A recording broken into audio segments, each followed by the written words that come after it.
Donc la deuxième partie, la deuxième table ronde porte sur le permis de conduire et la mobilité. Donc je vous présenterai nos intervenants tout à l'heure.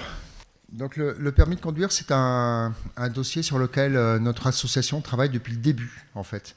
On a créé DFD le 2 novembre 2011 et en tout début d'année 2012. On a été sollicité sur la question du permis de conduire par des familles. On a décidé de créer un groupe de travail. Plutôt que de partir bille en tête dans des actions, on a décidé de se poser, de mener une enquête sur notre site internet. Nous avons eu plus de 50 répondants. Donc on verra quelques slides tout à l'heure de cette enquête. Et à la suite de cette enquête, nous sommes rentrés en relation avec le CIREM, qui est un organisme qui travaille sur la mobilité et le handicap, créé entre autres par la délégation à la sécurité routière et différentes associations. Et le CRM nous a permis de rentrer en contact avec la sécurité routière. Donc, suite à cette première rencontre, en fait, il a été décidé d'élargir la première convention qui existait sur le code pour les personnes atteintes de troubles du langage. C'était à l'initiative de l'association Avenir Dysphasie, à qui on peut rendre hommage pour ce premier travail.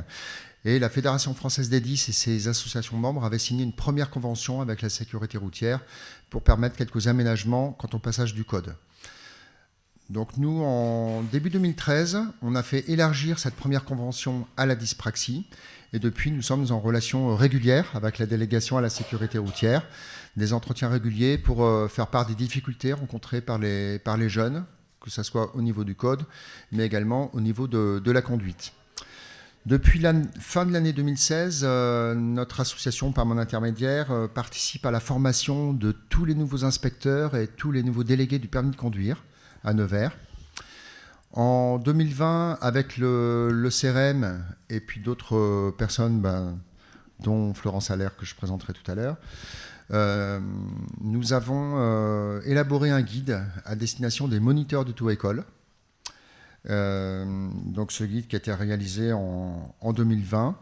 Et puis, en autre moment important aussi, le 19 octobre dernier, avec le docteur Anne-Marie Gallo, nous avons organisé une journée à la sécurité routière avec un certain nombre d'acteurs pour faire un petit peu le tour des différentes questions qui se posaient et pour voir comment on pouvait avancer de façon plus efficace et plus collégiale sur les différents sujets qui nous concernent. Donc c'est pour ça que parler du permis de conduire aujourd'hui nous a semblé tout à fait naturel, donc d'organiser cette table ronde. Donc je vais vous présenter nos intervenants, donc toujours animés donc par Elvire. Donc à côté donc le docteur Anne-Marie Gallo, médecin conseil à la sécurité routière. À côté nous avons Laetitia Vaumous qui est enseignante de la conduite, qui gère une auto-école. Romain Jaunet, que je ne vous présente plus puisqu'il était là ce matin. Lui, il va rester toute la journée. Hein. Voilà, on l'a boulonné sur son siège et il ne bouge plus. Comment ? Oui, il y a des gens qui n'étaient pas là ce matin, mais effectivement. Et puis, à côté, donc Florence Allaire, qui est neuropsychologue à l'ADAPT. Voilà, donc nous allons aborder différents sujets autour du permis de conduire, qui est vraiment un sujet sur lequel on est extrêmement sollicité. Sur le passage du code, sur le passage de l'épreuve pratique de la conduite, où régulièrement des familles nous disent mon auto-école m'a dit qu'il n'existait rien pour passer le permis, pour passer le code, qu'il n'y avait aucune adaptation possible. Donc voilà, le but c'est d'apporter de l'information puis de réfléchir ensemble à comment on peut améliorer les choses. Elvire, je te laisse la parole. Merci, rebonjour à tous ou bonjour aux nouveaux. On va démarrer par un témoignage, le témoignage d'une jeune femme qui s'appelle Elisa. La vidéo est longue, donc on va la mettre en deux parties. On va commencer la première partie. Elle revient sur son parcours, comment est-ce qu'elle a fait pour obtenir le permis, puis après on va tous réagir. Ok, donc bonjour, moi je m'appelle Elisa Pichard, j'ai 23 ans et j'ai obtenu mon permis, j'avais 20 ans, 19 ans. En fait, au début, on ne savait pas trop si j'allais pouvoir le passer. Donc du coup, j'ai été voir un ergothérapeute spécialisé dans le permis de conduire, qui a fait des tests sur moi. 19 ans, je dirais. Et en fait, j'ai fait plein de tests, donc physique, tout ça, etc. Et à la fin, il m'a expliqué ce que je pouvais et ne pouvais pas faire pour savoir si je pouvais le passer déjà, parce qu'on n'était pas sûr que je puisse le passer. Il m'a dit à ce moment-là que je pouvais le passer, mais en normal, ça allait être très compliqué parce que double tâche, beaucoup plus dur. Et que j'aurais sûrement la dextérité pour le passer, mais que ça allait prendre plus de temps. Donc, au niveau de l'investissement, ça va être plus long, etc. J'étais assez pressée parce qu'il fallait absolument mon permis pour que je trouve un travail. Parce que je suis pâtissière, que j'habite à la campagne et que je voulais pas me retrouver dans n'importe quelle entreprise non plus comme ça. Du coup, j'ai décidé de passer un permis automatique. À partir de ce moment-là, j'ai ma maman qui m'a aidée à trouver une école qui est habituée à exercer avec des personnes atteintes d'un handicap. Une voiture automatique normale, mais je l'ai passée avec d'autres personnes qui sont en handicap. Ok. Donc, soit qu'il y avait des voitures adaptées, soit des outils adaptés en plus sur la voiture, sur le volant, en fait, si tu veux. Cette tranche de cours-là, quoi. Donc, en fait, le moniteur, au final, il arrive, il sait déjà que, entre guillemets, il y a un handicap. Donc, voilà. Mais oui, ils étaient tous au courant. Après, la dyspraxie en soi, le directeur, je lui avais bien expliqué. Après, les autres, je suis pas sûre qu'ils aient eu toutes les notions. Parce que souvent, je confrontais ma droite, ma gauche, etc. pour mettre le clignot. Et c'est vrai qu'ils ont pas trop compris. Enfin, souvent, je me souviens que souvent, c'était là, mais c'est pas à droite là, c'est gauche, enfin, ou genre des réactions comme ça, quoi. Et du coup, c'est vrai que je pense qu'ils savaient pas vraiment en détail exactement ce qui allait pas, le handicap que j'avais, quoi. En fait, une fois que j'ai eu le permis, Ouais, c'est vraiment la première partie. Après, elle parle de une fois qu'elle a le permis. Donc voilà. Donc, est-ce que vous pouvez réagir à ce témoignage? Donc, Elisa, elle a une dyspraxie qui a été diagnostiquée quand elle était assez petite, vers l'âge de 6 ans. Elle a fait beaucoup de rééducation. Elle a eu un parcours en classe Ulysse spécialisé TSLA. Elle est partie en école hôtelière. Elle a un CAP et elle est pâtissière. Donc, elle travaille en région bordelaise. Elle a beaucoup de trajets.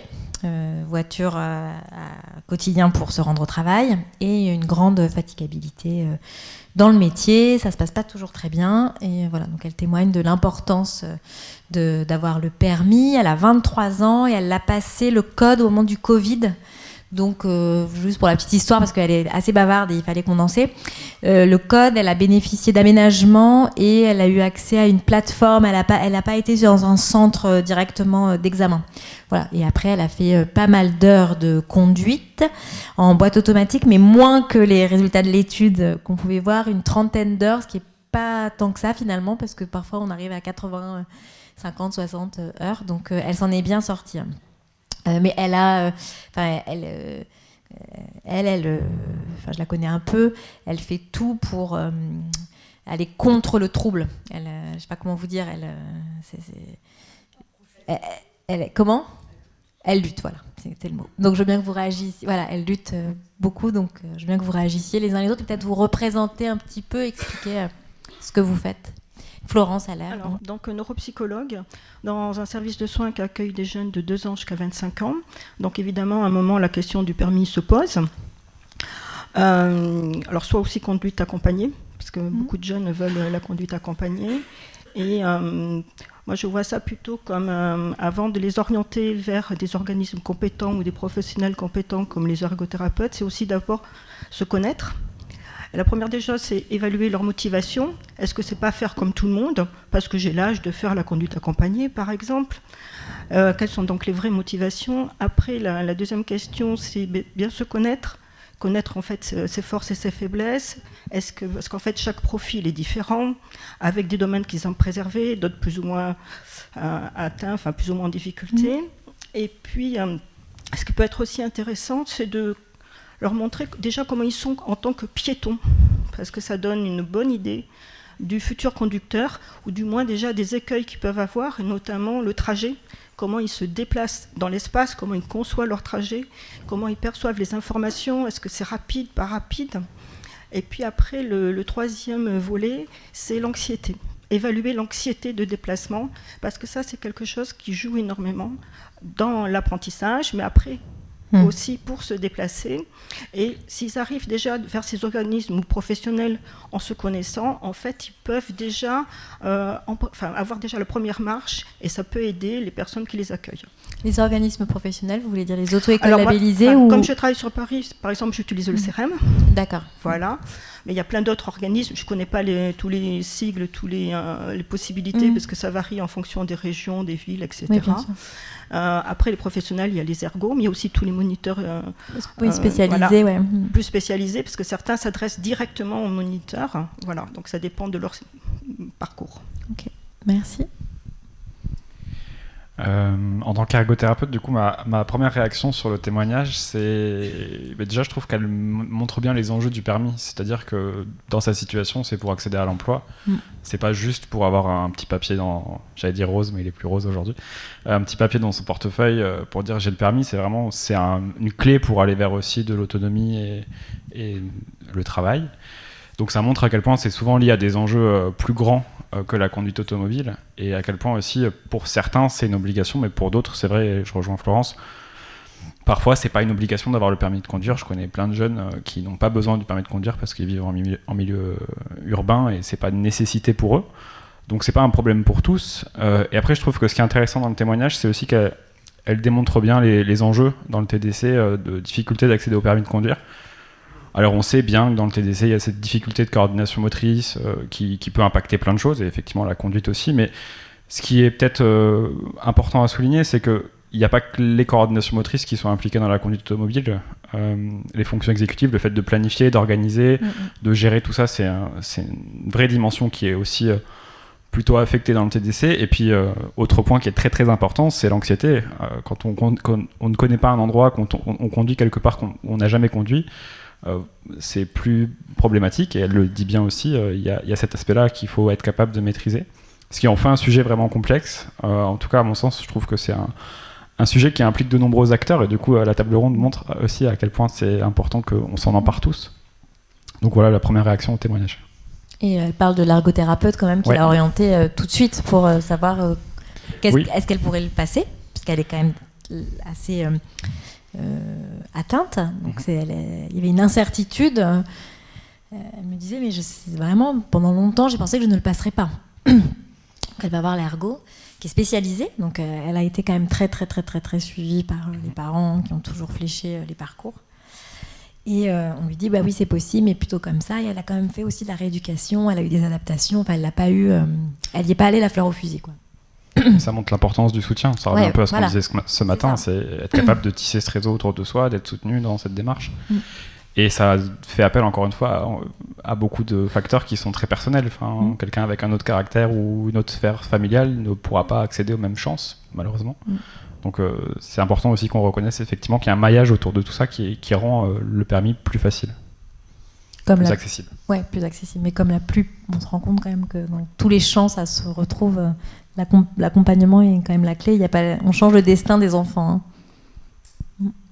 Alors Laetitia, je veux que tu te présentes. Laetitia, moi je suis enseignante de la conduite. J'ai une auto-école dans le Vercors. J'accompagne en effet au quotidien des élèves porteurs de troubles neurodéveloppementaux, plus particulièrement vers l'autisme. Faut savoir que dans la formation initiale de l'enseignant de la conduite, le handicap n'est pas abordé. Voilà. C'est pas forcément de toute façon à la formation initiale qu'il faudrait le voir, puisqu'il y a déjà beaucoup de choses à voir. Avec un peu de recul, ce serait intéressant que ça puisse faire partie de la formation continue. Vous avez des auto-écoles qui en effet se sont formées, puisque par exemple le CRM fait de la formation. Il y a aussi d'autres organismes de formation qui existent et qui assurent des formations pour les enseignants de la conduite. Vous n'avez pas encore de réseau à proprement dit d'auto-écoles spécialisées vers qui vous pouvez vous tourner. On travaille dessus, là, à quelques auto-écoles, à créer un réseau, on espère, national, pour que du coup, en communiquant avec vos associations, on puisse vous orienter et que vous puissiez ne pas vous tromper et être bien accompagné dès le départ, histoire de ne pas perdre, en effet, 30 heures de conduite dans une auto-école avant de pouvoir en trouver une qui saura vous accompagner. Là, la jeune fille, elle disait qu'elle avait été dans une auto-école où ils avaient un véhicule adapté, c'est ce qu'on appelle le PMR, donc pour les personnes à mobilité réduite. Ils sont spécialisés PMR, ils n'étaient pas forcément spécialisés dans les troubles neurodéveloppementaux. Voilà, le handicap est vraiment différent. Et au-delà du permis de conduire, on forme en fait des futurs conducteurs, c'est-à-dire qu'on va être là pour lui apprendre à conduire et pas forcément pour passer le permis. Voilà, c'est important de différencier les deux, puisque du coup, derrière, en effet, il va falloir qu'elle sache aller au travail, il va falloir qu'elle sache se déplacer dans des nouveaux endroits. Donc, il faut vraiment le voir en termes de formation et pas juste d'obtention et de passage d'examen. Il faut arriver à sortir un peu de ce petit bout de papier qu'on attend, là. On vient vraiment apprendre à conduire dans un premier temps. Alors, docteur Anne-Marie Gallo, s'il vous plaît. Quelques mots pour compléter, mais je crois que tout a déjà été dit. C'est vrai que la conduite est une activité complexe qui nécessite une attention permanente, parfois la nécessité de double tâche, être capable de s'arrêter très rapidement si besoin. Et voilà, donc pour la délégation à la sécurité routière, la sécurité de tous les usagers de la route est très importante. Pour autant, effectivement, on a bien compris que parfois, par des méthodes pédagogiques adaptées, il était possible de permettre d'accéder à certains jeunes, justement, à ce permis de conduire. Et dans ce cas-là, je veux dire, ne nous en privons surtout pas. Et c'est pour ça, d'ailleurs, que c'est la délégation, et grâce à la perspicacité de Vincent Marron, que je remercie parce qu'il ne lâche jamais, mais il a bien raison, ce groupe de travail a débuté avec à la fois, d'ailleurs, des gens de terrain, des enseignants de la conduite de terrain, neuropsychologues de terrain, ergothérapeutes, c'est pas vous, mais il y en a d'autres, et aussi donc au niveau national, parce que l'idée, c'est un petit peu ce qui avait été regretté ce matin, c'est qu'on puisse élaborer des recommandations nationales pour que finalement les auto-écoles qui auraient cette spécificité puissent montrer patte blanche et que les parents puissent aller vers ce type de formation et donc avoir tous les conseils et éviter donc toutes les pertes de temps, quoi. Et on travaille aussi avec les inspecteurs du permis de conduire qui sont très mobilisés et toujours pareil, dans le respect de la sécurité des usagers de la route, ils sont très ouverts à toute recommandation des bureaux d'éducation routière pour permettre ce permis de conduire dans les meilleures conditions. Et est-ce qu'il y a des travaux qui sont menés sur des éventuelles prises en charge parce que les coûts sont extrêmement élevés? Alors là, on n'est pas sur la question de la prise en charge. C'est déjà, finalement, quelle est cette bonne prise en charge ? Ce qui n'est pas... aide financière, je voulais dire. Voilà, aide financière, c'est pas cette étape-là pour l'instant. Voilà, on est dans cette première étape qui est pas simple, parce que beaucoup d'auto-écoles comme la vôtre ont mis en place des bonnes idées, mais encore faut-il finalement réussir à en connaître l'ensemble, à bien les hiérarchiser, à pouvoir les présenter et ensuite à cibler. Après, la question de la prise en charge du permis de conduire en général, il n'y a pas que les jeunes qui ont des soucis de quel que soit le trouble, c'est une vraie question. Voilà. Oui, alors quand on est dans l'emploi, on a accès avec les CPF maintenant pour mobiliser le permis, mais là, dans la configuration de jeunes en situation de handicap qui ont besoin, comme le cas d'Elisa, d'avoir le permis de conduire et qui doivent passer dans des écoles spécialisées où ils font plus d'heures, où c'est onéreux, il peut y avoir des aides à GFIP, mais c'est assez particulier, c'est assez rare. Voilà, et il y a des dossiers qui sont présentés auprès des MDPH, mais ça ne rentre pas dans le champ de la PCH. Donc je me posais la question, est-ce qu'il y a des réflexions qui peuvent être menées ou non ? Moi, je travaille sur 2 départements, voire 3. J'ai des gens qui viennent de 2 ou 3 départements. Alors déjà, souvent, quand les parents arrivent, sont épuisés de ces dossiers. Donc c'est juste un dossier en plus. C'est-à-dire qu'en effet... Pour la GFIP ? Ouais, encore un dossier. Encore un dossier. Et en effet, je le constate sur les 3 départements autour de moi, on a encore une inégalité territoriale. J'ai des MDPH qui vont accepter, j'ai d'autres MDPH qui vont refuser, alors qu'on a monté les mêmes dossiers avec les familles. Ça, c'est la MDPH. On est très en lien, nous, DSR, d'une part avec la GFIP, aujourd'hui sur le handicap moteur D'accord. et transport le permis poids lourd ou transport en commun, les handicaps moteurs. Donc là, il y a tout un travail parce que jusqu'à en 2022, c'était interdit lorsque vous aviez certains handicaps moteurs. Et grâce aux aménagements de véhicules, on a fait sauter ces interdits, moyennant toujours l'assurance d'une conduite en sécurité. Oui, donc on travaille très bien avec eux sur ce sujet-là. Pourquoi pas avec d'autres, ça, on n'a aucun interdit. Ouais. Et de même avec la CNSA qui coordonne Oui, toutes les c'est MDPH. MDPH. Donc on reviendra vers eux en tant que de besoin. D'accord. Je pose la question. Donc, voilà. J'en profite.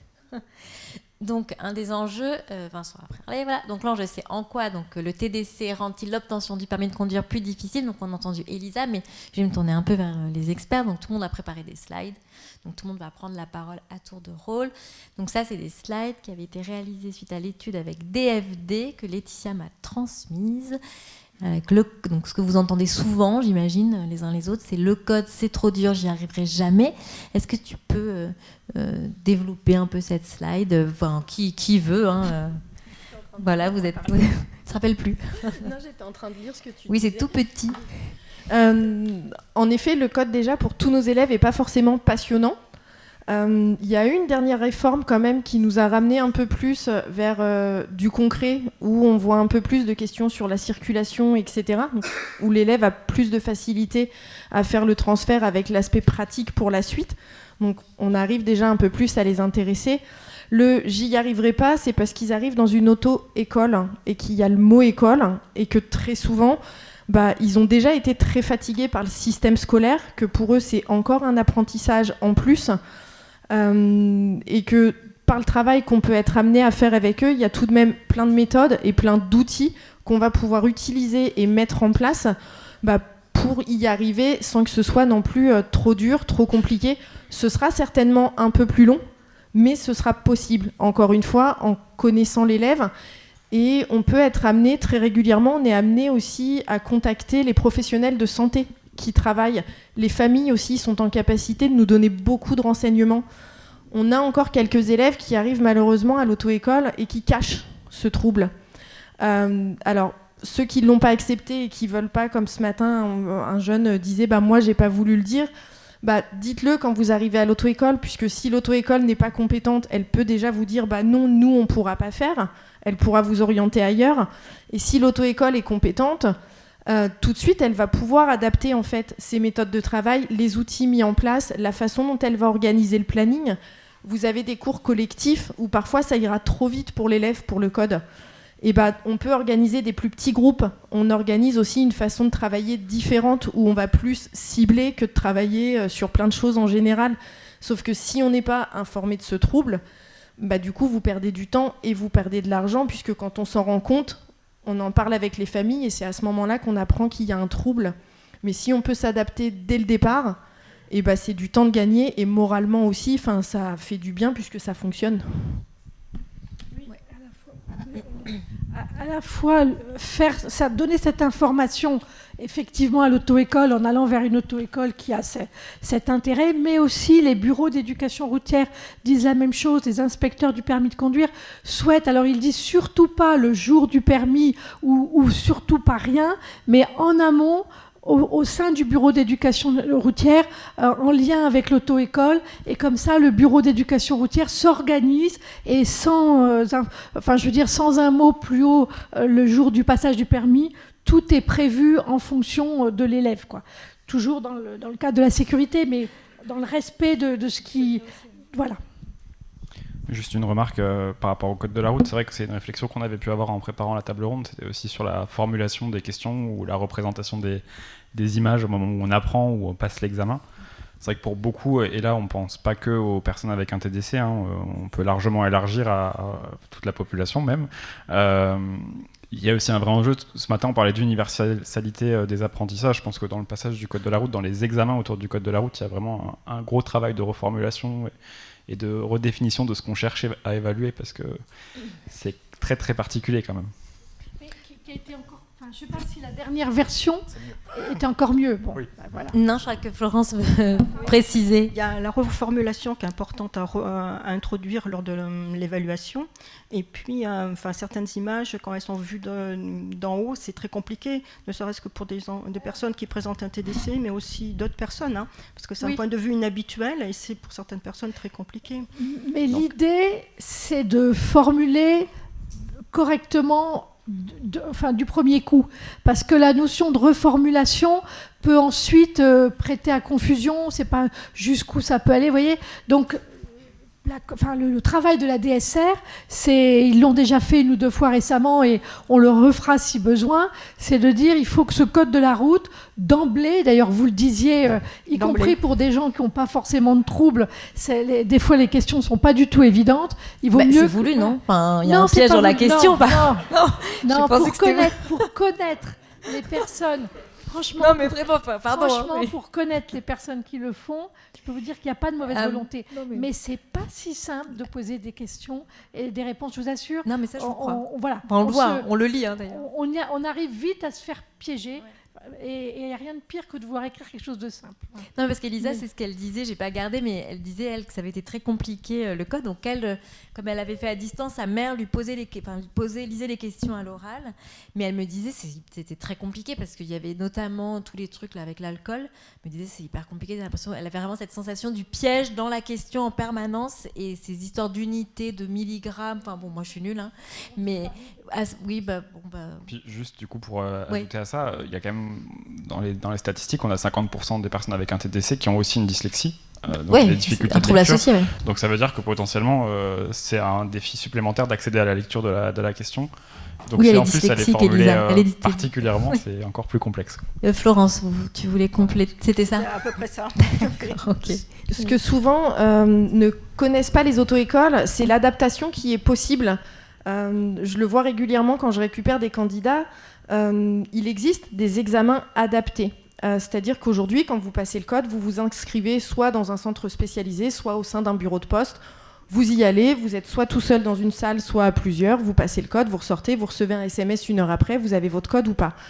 Il existe par les bureaux de l'éducation routière des examens adaptés qui sont mis en place. Où là, vous avez le candidat qui passe le code, donc ils sont plusieurs dans la salle, et puis vous avez un inspecteur qui est là et qui relit. En théorie, il ne reformule pas. Ce qui peut être amené à reformuler, ça va être plus des expressions françaises. Tout ce qui est lié au code de la route est censé être connu, donc il ne va pas le reformuler. L'expression que je reprends avec qui j'en discutais avec un inspecteur, ça a été par exemple sur le champ. Et sur la photo, vous aviez un gendarme avec des jumelles. L'expression sur le champ avec les jumelles à côté d'un champ, pour un jeune porteur de TSA, c'est incompréhensible. Là, l'inspecteur a reformulé et a juste pris le temps d'expliquer l'expression, de façon à ne pas avoir une faute alors que ça pouvait être compris, par exemple. Après, en effet, ça pose la question de la limite de la reformulation.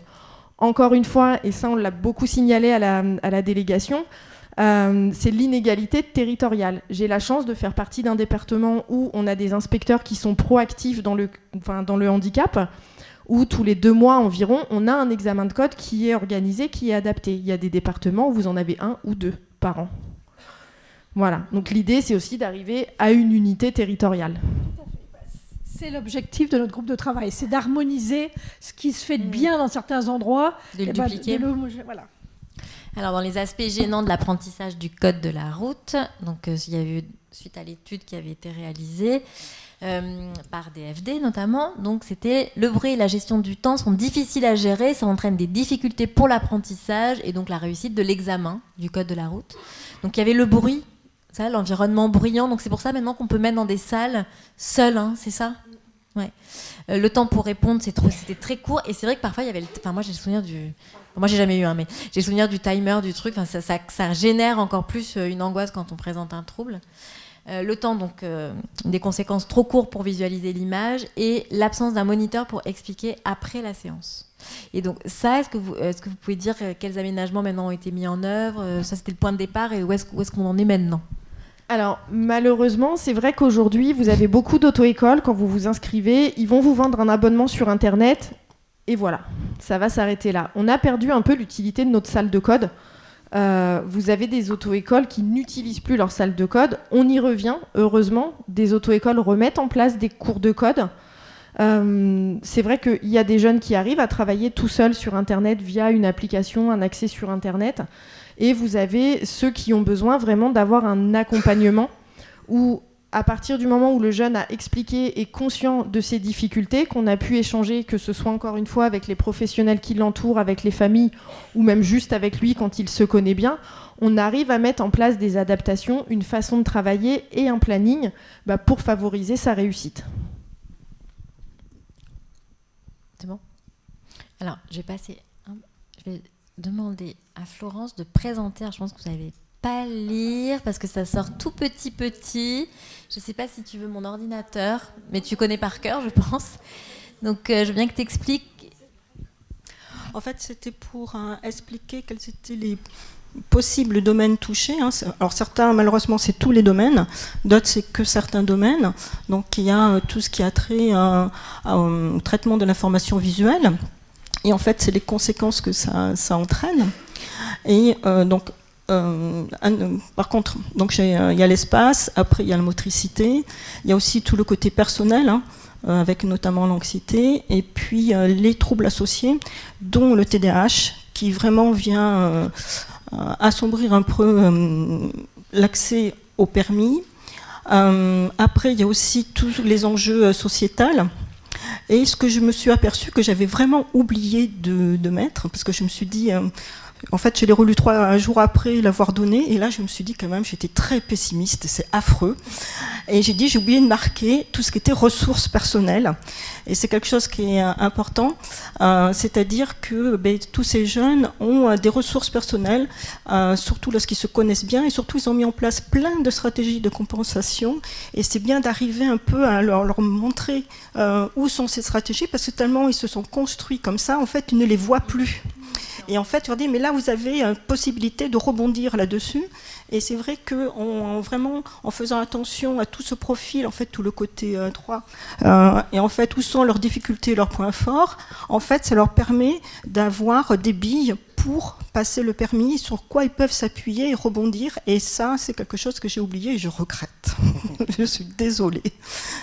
Voilà. En fait, j'étais tellement dans l'optique un peu se connaître et montrer où sont les difficultés que j'ai oublié quelque chose aussi d'important, c'est les ressources. Est-ce que tu peux détailler un peu peut-être les difficultés? Tu as mis la neurovision, l'espace, la motricité, le personnel, donc les troubles associés.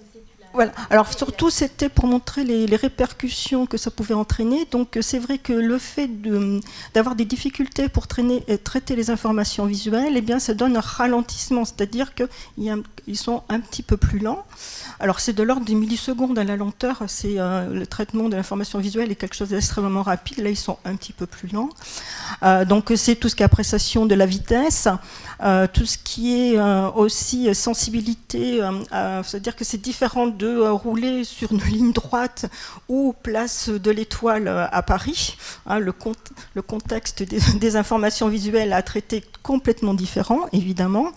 Tout ce qui est espace, alors là, il y a beaucoup de choses à dire dessus. C'est en fait toute cette construction du trajet qu'on peut notamment voir au travers déjà du comportement qu'on a en tant que piéton, vélo, etc., trottinette, tout ce que l'on veut. Voilà comment se construit son trajet et on le planifie.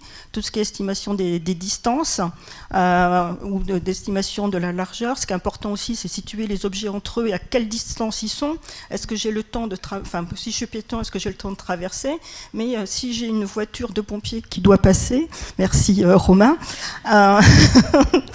est-ce que j'ai le temps de le laisser passer ou est-ce qu'il faut que je m'avance dans le carrefour ou etc.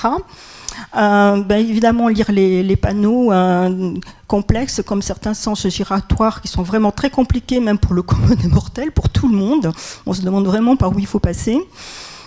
Tout ce qui est ajustement à la route, ça on le sait bien, malheureusement, il y a beaucoup en fait, ils rectifient sans arrêt leur trajectoire et puis négocier les virages, ça peut être un peu compliqué. Et puis il y a tout ce qui est référentiel au niveau du corps, avec tout ce qui est connaissance droite-gauche, et puis être capable de se situer soi dans ce trajet. où là, par contre, les psychomotes peuvent avoir aussi tout un travail à faire en amont sur justement ce référentiel corporel et bien se l'accaparer, bien le connaître pour pouvoir l'utiliser ensuite. Après, il y a tout ce qui est motricité, donc coordination motrice, où tout le monde connaît, ça donne une lenteur gestuelle. Après, une difficulté à mettre plus de temps pour apprendre de nouveaux gestes et bien les automatiser. Donc tout ce qui est le domaine personnel, moi j'insisterai beaucoup sur l'anxiété qui joue beaucoup quand même dans tout apprentissage et pas que le permis, comme on a pu voir ce matin largement. Et ce fait d'avoir cette charge mentale en plus qui fatigue, donc lorsqu'on a travaillé toute la journée et qu'après on doit reprendre son véhicule, ça peut être compliqué. Et puis le fait qu'ils sont souvent ce qu'on appelle en processus contrôlé, c'est-à-dire en fait quelque part toujours en train de penser à, parce qu'ils sont ils sont en double tâche, qui est extrêmement fatigant. Les troubles associés, on a dit, puis l'aspect sociétal où c'est soit un Graal pour les jeunes, je le veux à tout prix parce que tout le monde l'a, mon copain Paul l'a et moi je ne l'ai pas, alors qu'il faut que ça soit une vraie motivation parce qu'il existe d'autres façons de se déplacer que le permis. Et puis évidemment, ce que j'ai oublié, c'est toutes les ressources personnelles. Qui amènent à la réussite aussi. Qui amènent à la réussite. Donc là, on a basculé dans le permis, on a passé les épreuves du code, on reviendra pour savoir s'il doit y avoir des adaptations ou des ajustements. Mais effectivement, donc là, vous avez brossé tous les difficultés auxquelles sont confrontés les jeunes adultes les adultes avec un TDC ou tous ceux qui essayent d'apprendre à conduire. Toi, Romain, comment t'accompagnes les dyspraxiques, ceux qui souffrent de troubles TDC ? Par rapport à la conduite, je suis sur la conduite. Je dirais qu'il y a plusieurs aspects. Déjà, ceux qui sont en quête du permis de conduire, donc dans la situation d'apprentissage, on a un peu ce même lien qui se fait avec l'auto-école que celui qu'on peut faire avec l'école pour un parcours scolaire finalement. Donc le côté, qu'est-ce qu'on peut mettre en place au niveau de l'auto-école pour faciliter l'accès au permis de conduire. Moi, il m'est arrivé dans des accompagnements de rendre réel ou en tout cas de matérialiser les éléments du code de la route pour comprendre les distances, pour comprendre le sens de circulation ou des choses comme ça qui pouvaient être difficiles à maîtriser pour certains jeunes. Et après, il y a aussi tout ce qui peut relever de préconisation. Alors, en ergothérapie, on intervient déjà dans le permis de conduire pour les personnes à mobilité réduite. C'est-à-dire que si vous avez fait un AVC ou si vous rencontrez un accident de la vie qui vous oblige à avoir des restrictions motrices, vous allez devoir rencontrer un ergothérapeute qui va vous permettre d'accéder à nouveau à la conduite automobile avec des aménagements pédagogiques, des aménagements matériels, pardon. Et donc notre rôle, ça peut être aussi celui-là dans l'acquisition du permis de conduire, c'est-à-dire est-ce qu'on passe en boîte auto, est-ce qu'il faut mettre des aménagements particuliers dans le véhicule.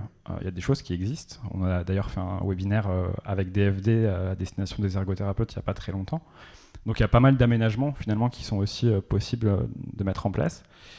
Et après, on a un travail plus global sur la conduite automobile avec des simulateurs de conduite.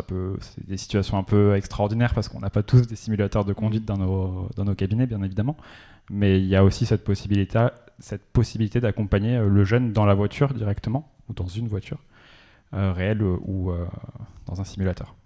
Et toi, tu as déjà dit à un jeune, ce ne sera pas possible le permis ? Alors, je pense que vous avez compris que c'est pas trop ma personnalité. Ouais. Mais non, parce que je crois que déjà, c'est pas à moi de le faire. Et puis, je suis pas capable de prédire à quel point ça sera un obstacle pour une personne d'accéder au permis de conduire. Moi, ça va faire 10 ans maintenant que je travaille avec cette population et chaque jour, je suis étonné par ce que je vois, par ce qu'ils sont capables de faire, par ce que vous êtes capable de faire. Et donc, non, je m'interdis d'avoir ce discours. Je pense qu'après, on doit être aussi dans la réalité, c'est-à-dire que pour certains, c'est une vraie épreuve. Et après, moi, j'ai plein d'exemples, encore une fois, de personnes pour qui ça n'est pas une difficulté et ça n'a jamais été une difficulté. Attention aussi moi, je tiens à ce qu'ici, il y a certainement des parents d'enfants qui n'ont pas encore passé leur permis ou qui vont prochainement passer leur permis. Ça ne sera pas forcément une difficulté. On a plein d'études qui démontrent que justement, c'est pas une difficulté pour tous. C'est une difficulté pour une partie des personnes avec un TDC, mais pas pour tous. Il y en a qui arrivent très bien à accéder au code de la route, au permis de conduire et qui sont de très bons conducteurs. Donc, faut aussi le signaler, je pense que c'est important. Allez-y, ouais. Pour compléter, moi, je suis allée à la rencontre d'auto-écoles. C'est pas personnellement, je peux jamais pu prendre ce genre de décision, mais certaines auto-écoles qui ont cette appétence et qui travaillent d'ailleurs avec des ergothérapeutes font ce travail aussi d'évaluation. Et certains jeunes, d'ailleurs, avaient témoigné devant nous en nous expliquant que c'était souvent le projet un peu parfois de leurs parents et qu'eux étaient très soulagés que finalement l'auto-école dise c'est peut-être pas pour toi, il faut peut-être voilà. Et le jeune nous disant vraiment voilà, lui le ressentait comme une délivrance que de ne pas, parce que il faut garder en tête que la conduite c'est fatigant, c'est une activité complexe permanente. Il faut vraiment avoir cette attention, cette capacité de prendre une décision sous très forte contrainte de temps, être capable de voilà. Et ça, je veux dire que ça soit d'ailleurs quand on est jeune ou parfois moins jeune à l'autre bout de la vie pour d'autres pathologies, il y a des moments où on temporairement ou définitivement on n'en est pas capable, et ça on se doit aussi d'être capable de l'objectiver et de montrer que pour autant on n'est pas assigné à résidence, mais qu'il y a plein d'autres mobilités qu'on doit être capable de développer. D'autres moyens, justement, je pense que c'est un point important. Quand on considère la conduite automobile, je pense qu'il faut la considérer de manière bien plus large, c'est-à-dire que à quoi ça doit servir, quels sont les enjeux qu'il y a derrière, et le témoignage le montre bien, c'est pour accéder souvent à l'emploi. Est-ce qu'il y a d'autres perspectives, et s'il y a d'autres perspectives, est-ce que le jeune y a accès aussi? Parce que prendre le bus, c'est aussi des contraintes. Enfin, on pourrait refaire une carte mentale comme celle du permis de conduire pour prendre le bus, pour faire du vélo. Il y aurait aussi des défis qui se présenteraient. Donc la mobilité, c'est quand même un élément beaucoup plus large que conduire une voiture. Et conduire une voiture, c'est pas seulement conduire une boîte auto, une boîte manuelle, c'est plein d'enjeux aussi. Donc tout à l'heure, tu me demandais sur quel aspect on peut intervenir en tant qu'ergo. C'est aussi rappeler que la mobilité, c'est quelque chose de plus large que juste la conduite automobile, quoi. Tu veux compléter, Laetitia? C'est comment se passe une évaluation en fait quand vous arrivez dans une auto-école. Cette fameuse évaluation, d'un point de vue légal, déjà, il faut savoir qu'elle est obligatoire. Voilà, avant de vous engager dans une formation, dans une auto-école, cette évaluation, elle est obligatoire. Elle n'a pas, par contre, sous sa forme, on n'a pas quelque chose d'imposé forcément. Il y a des évaluations qui vont se faire via des logiciels sur simulateur. Il y a des évaluations où les gens vont vous mettre devant un ordinateur ou devant une tablette. Il y a des évaluations qui vont se faire en voiture. Après, ça reste des choix par rapport au matériel, au personnel qu'on a dans les auto-écoles ou aux méthodes pédagogiques qu'on préfère. Les évaluations avec des candidats porteurs de TND, en effet, on envisage peu de les faire sur une tablette ou sur un ordinateur. Il faut le faire sur simulateur à la limite. Si le jeune n'est pas forcément à l'aise sur simulateur, l'idéal restera de le faire en voiture. Pareil, en voiture, moi je suis dans un petit village de 3000 habitants. C'est facile, je pars sur une route, il n'y a personne. Là, j'ai un partenariat, on va avoir accès à un circuit automobile. Vous avez des auto-écoles qui ont la chance d'avoir des circuits privés.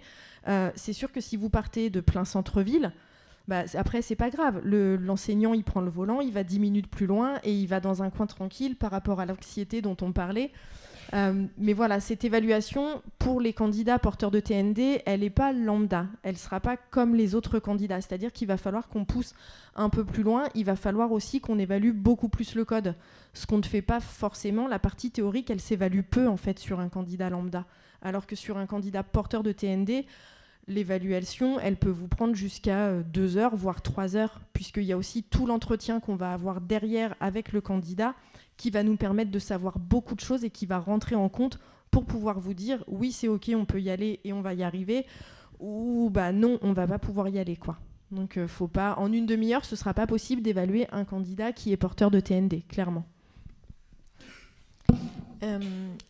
Donc, tu as répondu en fait à le rôle spécifique de l'ergothérapeute, à quel moment il peut intervenir. Tu interviens aussi sur la partie pratique, sur la partie théorique? Tu veux dire pour le code de la route? Oui. L'exemple peut-être un peu plus typique, là ça va être plutôt le travail de collaboration avec l'auto-école, c'est comment ils peuvent faciliter l'accès au code de la route du jeune. C'est pour ça que je faisais le parallèle avec l'école ou la formation scolaire. Parce que c'est un parcours académique finalement, c'est des connaissances théoriques qui sont démontrées, qui sont pas très explicites la plupart du temps, et qu'on demande à la personne de maîtriser. Donc c'est un apprentissage académique, et il y a peut-être des manières pour certains jeunes d'apprendre qui d'ailleurs dépendent pas forcément de son trouble ou de son diagnostic, qui dépendent aussi souvent de sa personnalité, de son fonctionnement, de de ce qu'il sait faire. Je trouve aussi que c'est souvent un âge où les jeunes ils apprennent à se construire et où ils sont en droit aussi de revendiquer des choses. Et moi, une part de mes accompagnements avec eux, c'est je t'explique mieux comment tu fonctionnes, on va essayer de comprendre mieux comment tu fonctionnes. Et après, c'est aussi à toi de l'expliquer aux gens avec qui tu travailles. C'est-à-dire que quand tu vas dans ton auto-école, peut-être que tu peux dire moi je comprends pas là, et par contre je comprendrais mieux si tu me présentais les choses de cette manière. Et je crois que c'est aussi une manière de les rendre acteurs de leur apprentissage qui est fondamentale. Donc je pense que l'accompagnement est là, je pense qu'il n'est pas spécifique ergo, ça peut être un accompagnement psy ou autre professionnel. C'est aussi de leur donner les clés pour mieux se comprendre, mieux comprendre leurs besoins par rapport à ce permis de conduire et au code de la route. Et sur le passage de l'épreuve théorique, là, comme on en parlait, est-ce que vous pensez qu'il faut l'adapter ? Alors, adapter comment ? Parce qu'elle existe déjà en format adapté. Justement, continuer de retravailler les adaptations. Dans aller plus loin. l'adaptation idéale, si on arrive sur la fatigabilité, l'échange que j'ai souvent avec des collègues, ce serait de la passer à la limite en plusieurs fois. C'est-à-dire que 40 questions, c'est horrible. C'est long de tenir 40 questions concentrées. Pour peu que sur les 40 questions, il y en ait 4 ou 5 où ce soit des doubles questions, il y a des chances qu'à la 10e question, on ait déjà perdu le candidat. C'est-à-dire qu'il peut avoir les connaissances, sauf qu'au bout de 10 questions, il n'est plus là en fait. Il n'a plus les capacités A. Donc peut-être que s'il était possible de le découper, encore une fois, ça demande derrière des moyens humains énormes. On a un problème d'inspecteur aujourd'hui sur le terrain.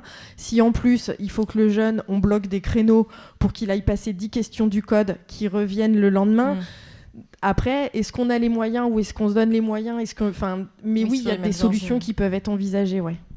Vous le voyez, ça ? Des candidats qui calent complètement sur la théorie alors qu'ils ont les compétences par ailleurs Oui. Ouais. Là, actuellement, par exemple, j'accompagne un jeune TSA, donc il ne sait pas lire, il ne sait pas écrire. Je travaille très en lien avec son orthophoniste. Après chaque cours de code, on fait des comptes rendus. Elle, une séance sur 2 avec le jeune, elle travaille le code de la route. Aujourd'hui, si je fais 10 questions, il va suivre.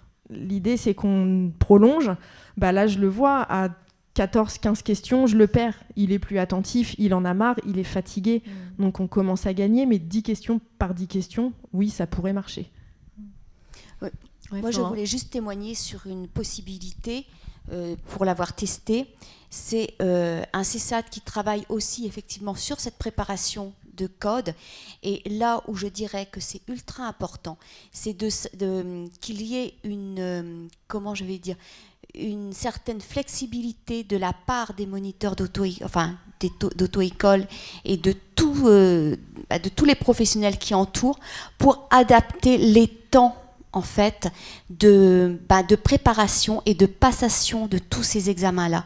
C'est-à-dire que sur les vacances scolaires, si le jeune peut se libérer complètement du reste de ses impératifs et se consacrer uniquement pendant une semaine, par exemple 15 jours, à ses préparations, ça va être, à mon avis, beaucoup plus bénéfique que de le faire essaimer avec un petit bout ici, un petit bout là.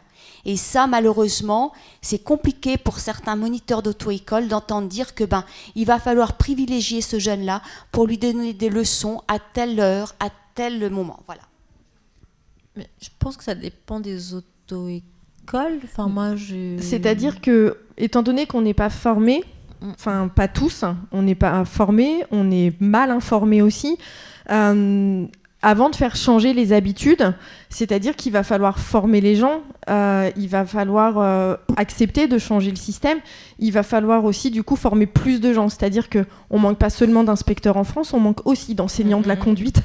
Et du coup, j'ai l'avantage de travailler pour moi-même. Donc c'est vrai que ce temps que je prends pour faire des cours individuels ou pour faire des cours à 2 ou 3 élèves, je me permets de le prendre, c'est un choix que je fais.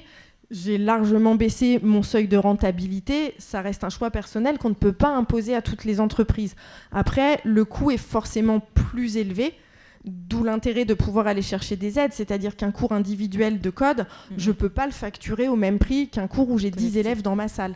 Donc, il y aura forcément une question de coût. Mais on en vient, ça peut marcher pour des jeunes, ce fameux stage accéléré où il va bosser 1h30 le matin, il reviendra 1h30 l'après-midi. C'est beaucoup. Après, il y a la phase aussi où on travaille d'autres choses. Il y a les pauses, mais autant le garder un tout petit peu plus longtemps. On ne va pas travailler non-stop pendant 1h30, mais Ou alors vous avez celui où il faut venir qu'une fois par semaine parce que sinon ça ira pas. Et en effet, de faire du particulier comme ça demande un certain investissement temps, ça demande un certain investissement financier. Et encore une fois, on n'a pas le personnel pour aujourd'hui dans nos auto-écoles pour le faire. Si vous êtes en reconversion, c'est le moment. Pour compléter ce que vous venez de dire, ce qu'on m'a expliqué, c'est qu'il y a des appétences. C'est-à-dire que vous avez des enseignants d'auto-école qui ont cette appétence, et je crois que ma voisine l'est, et d'autres, il ne faut surtout pas, parce que voilà, ça ne se passe pas bien. Et donc, c'est aussi cette variabilité que nous, on voudrait être capable, vous voyez, de pouvoir, finalement, dans les recommandations, je pense qu'il faut pouvoir le dire et le reconnaître et pas l'imposer non plus. Je suis désolé, mais c'est un peu difficile à entendre. Il y a des éléments qui vont relever du droit aussi. On va peut-être en parler, mais il y a des éléments qui vont relever du droit. D'avoir accès à un passage du code aménagé, c'est un droit. C'est un peu dur d'entendre. Non, je parle de l'enseignement par un enseignant de l'auto-école. Certains ont une appétence pour certains types, quand il y a des troubles, au contraire, ça leur donne une motivation, et d'autres, pas du tout. Mais après tout, comme il en faut pour tous, je veux dire, nous, à la limite, autant aiguiller le jeune vers la bonne personne et faire que tout le monde soit content. Enfin, moi, je suis désolé, j'exerce en milieu rural et il y a des gens qui n'ont pas le choix de leur auto-école aussi. Alors, je pense qu'aujourd'hui, c'est aussi, comme le disait Madame Valbous, c'est qu'aujourd'hui, il n'y a peut-être pas assez d'auto-écoles qui ont cette appétence. Et ça, c'est ce qu'on veut développer. Mais on sait qu'on ne pourra jamais faire que tout enseignant travaille comme ça parce que certains préfèrent le faire autrement. Enfin, je veux dire, je pense qu'il faut. Je pense que c'est comme si demain on voulait que Madame Balmous travaille avec des jeunes sans trouble. Je suis sûre que quelque part vous aimez ça, quoi. Voilà, il y a des appétences et des compétences et et on se doit. Moi, il me semble qu'il vaut mieux le respecter. En revanche, là où vous avez raison, c'est qu'il faut qu'on répartisse sur le territoire, et ça, c'est ce qu'on veut faire. Voilà. Enfin, je souscris. C'est un peu difficile à entendre parce que déjà qu'on ne choisit pas son handicap, on ne choisit pas son trouble, on est empêché beaucoup. On essaye d'avoir accès parce qu'on a besoin d'un emploi, d'avoir le permis. On a très peu d'auto-écoles qui s'offrent à nous, très peu de moniteurs formés. Et se dire qu'il vaut mieux et que c'est de droit, en fait, là, on a tous accès à cette formation, elle est légale, et dire, non, en fait, il faut aller celui qui sera d'accord, et puis si l'autre, il n'est pas d'accord, vous allez être en échec, c'est compliqué, en fait. On ne peut pas faire tenir sur... Alors, factuellement, c'est ce qui se passe, je vous rejoins. Et c'est la grande difficulté quand on est en situation de handicap, c'est qu'on n'a pas les mêmes chances, il n'y a pas d'équité. Il n'y a pas les mêmes chances, et à la fois, moi j'ai des gens, ils font 1h30 à 2 heures de route pour venir dans mon auto-école. J'entends que c'est un coût encore supplémentaire. C'est aussi le moment où la maman, elle prend le bol d'air, elle me laisse son fils, elle s'en va pendant 1 heure se promener. Enfin, ça lui fait du bien aussi. Mais toutes les personnes, j'ai des collègues qui disent oui, on sait faire et on va s'adapter. S'adapter, ça reste quand même de la bricole, ça reste quand même des gens qui n'ont pas les connaissances, et ça reste forcément une formation qui va être un échec. Donc c'est du temps de perdu, c'est de l'argent de perdu, et moralement le jeune, ça reste un échec. Et à côté, en effet, ce qu'a du mal à voir l'enseignant, c'est son propre échec quelque part. Parce que quand on enseigne, l'élève qui ne réussit pas, la frustration qu'on éprouve en tant qu'enseignant, c'est juste notre échec à nous, c'est pas l'échec de notre élève. Donc dire que partout on devrait être en capacité de pouvoir recevoir, malheureusement. Mais si on est formé, voilà. Je pense qu'on disait la même chose. La formation, elle suffit pas. Honnêtement, je pense qu'il y a un aspect humain. Je pense qu'il y a de l'empathie. Je pense qu'il y a tout un aspect humain qui est autour. Et tous les enseignants de la conduite, malheureusement même formés, ne seront pas en capacité d'accompagner correctement ces élèves-là. Il vaut mieux rencontrer un moniteur d'auto-école, on va dire motivé, que quelqu'un d'autre moins motivé, où l'enseignement sera pas le même. Et on sait bien que la personne motivée va mettre en œuvre toutes ses connaissances, toutes ses ressources pour être vraiment au plus près du candidat. Et là, il vaut mieux peut-être faire 1 heure en plus pour trouver cette personne. Après, il y a l'accès au droit, où là, par contre, il faut vraiment que ça soit sur tout le territoire français et qu'il n'y ait pas besoin de faire, par exemple, 3 heures de ou route, des choses comme ça. Ouais. Mais il vaut mieux faire consacrer plus de temps et rencontrer la personne qui vraiment va prendre le candidat dans toutes ses dimensions, plutôt que de rencontrer quelqu'un qui va faire 1 heure de code ou 1 heure de conduite, point barre. Juste pour compléter, c'est un directeur d'auto-école qui nous expliquait ça. Il nous disait, moi, parmi mes enseignants, il y a ceux pour qui c'est une vraie conviction et tout ce que vous venez de dire, et d'autres pas. Et c'est pas la peine que j'insiste. Et c'est comme ça que je répartis mes élèves. Et l'essentiel, c'est que chacun ait le bon enseignement avec la bonne personne. J'entends très bien, mais ça reste pas juste et ça reste prof dépendant et moniteur dépendant. Enfin, humain dépendant, malheureusement. Je crois que c'est toujours vrai. C'est un peu la conclusion. Il y a des questions, oui. Allez-y. Allez-y, oui. Oui, bonjour, donc je suis Gwendoline Penven-Krohn, DFD Finistère. Du coup, comment fait-on pour reconnaître ces auto-écoles ? Parce qu'on veut toutes la même monitrice d'auto-école chez nous, mais voilà, on ne l'a pas. Et du coup, est-ce que ce ne serait pas intéressant de créer un label TND-friendly ou quelque chose comme ça ? Il n'existe pas encore, mais c'est une des questions. Ouais. Alors, allez-y. Alors, vous avez ce qu'on appelle un label qualité au sein du milieu des auto-écoles, mais qui, entre guillemets, n'a rien à voir forcément par rapport au handicap. C'est un label tout à fait autre chose. Je ne rentrerai pas dans les détails, mais il divise beaucoup la profession. Ensuite, le problème du label, c'est que c'est des papiers à remplir. C'est OK, on va dire que je suis labellisée. Et encore une fois, on est sur... j'ai été formée, OK, je peux être labellisée. Derrière, est-ce que réellement il y a des choses qui sont mises en place ? Quels moyens on se donne pour aller vérifier que c'est mis en place ? Alors, l'ADSR se pose dessus. Enfin, ils réfléchissent à comment faire. Plus localement, vous avez les bureaux de l'éducation routière, ce qu'on peut appeler les bureaux du permis de conduire. C'est la maison de tous les inspecteurs. Où, si vous arrivez à les contacter, eux connaissent, puisqu'ils nous fréquentent au quotidien, donc ils connaissent les auto-écoles qui sont en capacité de s'adapter. Et dans ces cas-là, dans mon département, en tout cas, on a cette chance-là, c'est que quand les familles contactent le BER, ils vous donnent la liste des auto-écoles du département, puisqu'ils les ont référencées, et ils vous donnent la liste des auto-écoles qui sont en capacité de vous accueillir. Ce qu'on est en train de créer dans le 38, c'est pas un label, c'est plus une association qui servirait à référencer les auto-écoles, mais à condition de signer une charte de qualité.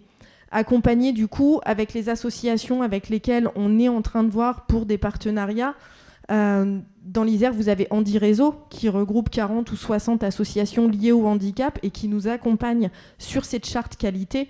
L'idée, ce serait de la développer en effet au niveau national et que peu importe où vous habitez, vous savez que vous vous mettez par exemple sur le site de DFD, il y aura un lien et vous aurez la liste des auto-écoles au niveau national. Ça va mettre un petit peu de temps, mais on va y arriver. Sinon, il faut créer la colonie de vacances, quoi, comme on disait hier soir. En tout cas, c'est le travail sur lequel on, grâce à la motivation de Vincent Marron, c'est vraiment sur lequel on est, et de repérer les handicaps moteurs, handicaps auditifs et handicaps troubles du neurodéveloppement. Voilà. Il y a d'autres questions, allez-y. Ça marche. Bonjour, je m'appelle Salomé Zazio, je suis multidys, pas dyspraxique mais multidys. Et c'est vrai que pour passer le permis, enfin du moins le code de la route, j'ai rencontré un gros problème qui est que mon auto-école n'était pas du tout en mesure de m'exposer une solution adaptée ou enfin me dire que ça existait pour les personnes qui avaient des dysfonctionnements. Et du coup, c'est bien évidemment ma mère qui me suit depuis toujours, qui a fait des recherches et des recherches incalculables et qui a fini par trouver cette solution et le dire à l'auto-école et ils lui ont dit on n'est pas au courant. Et donc en fait, c'est donc effectivement des solutions qui sont adaptées pour les personnes qui ont des handicaps et donc qui permettent d'être dans une pièce où en fait il n'y a pas de temps imparti pour répondre aux questions. Moi j'ai eu mon code de la route la 5e fois parce que toutes les autres fois je l'ai passé comme tout le monde et en fait j'avais pas le temps de réfléchir et de répondre aux questions et du coup d'être en plus mélangé à d'autres personnes qui ont aussi d'autres handicaps, on a plus l'impression d'être normal, je mets des gros guillemets. Et du coup, ce que je comprends pas, c'est pourquoi est-ce qu'il y a plein d'auto-écoles qui, pour le coup, n'ont pas accès à ces informations-là, parce que moi, par la suite, pour passer le permis, j'ai pris une autre auto-école qui, eux aussi, n'étaient pas au courant de ça. Et sur 2 villes différentes, du coup, je sais pas où est-ce que eux pourraient peut-être trouver les informations ou faire les démarches pour être informés. Alors, il n'y a aucune démarche à faire, c'est-à-dire que dans les départements, quand les sessions pour les 10 ou les malentendants pour l'examen du code sont organisées, toutes les auto-écoles du département reçoivent le mail. Quand on n'est pas sensibilisé, on clique sur le mail, on l'efface. Quand on est sensibilisé et que c'est un sujet qui nous parle, on est forcément informé. Donc en fait, c'est juste, encore une fois, de la volonté d'avoir l'information. L'information, elle est accessible. C'est-à-dire que l'auto-école, elle reçoit le mail quand il y a des examens adaptés. Sur l'examen adapté pour le permis de conduire, là, c'est un peu plus délicat, puisqu'encore une fois, selon le département duquel on vient, les adaptations mises en place ne sont pas encore les mêmes partout. Mais après, l'auto-école, au même titre que le particulier, en faisant un mail à son bureau de l'éducation routière, voilà, j'ai un candidat qui a ça, puisque l'inspecteur, il est là pour vous inspecter. Ce bureau de l'éducation routière, il a aussi un rôle de conseil, c'est-à-dire que quand on envoie un mail pour une question, ils nous répondent, ils nous mordent pas. Donc on est vraiment sur une question de volonté des auto-écoles. Avec des bureaux d'éducation routière parfois plus ou moins sensibles au handicap, mais là encore, on y travaille. Parce que vous avez raison, ça ne doit pas être l'affaire de quelques-uns, mais au niveau national, on doit avoir partout l'accès à des auto-écoles de cette compétence et aussi les bureaux d'éducation routière. Il y avait une autre question ? Oui, pardon. Alors, bonjour, moi je suis Madame. Je suis une gérante d'auto-école dans l'Hérault, justement. Et pour répondre aussi à la dame juste avant, si on fait attention à nos mails et qu'on va aux réunions, on est tout à fait au courant de ce genre de dispositions. En tout cas pour le code, pour ma part. Moi, par exemple, je m'y intéresse, c'est pour ça que je suis là aujourd'hui. J'aurais aimé peut-être éventuellement me former, sauf qu'on n'est pas du tout au courant, on n'est pas du tout formé à notre formation de base, qui est déjà assez compliquée, je dirais, pour faudrait peut-être revoir toute la formation pour pouvoir y ajouter ça, parce qu'elle est déjà, pour ma part, je trouve assez light.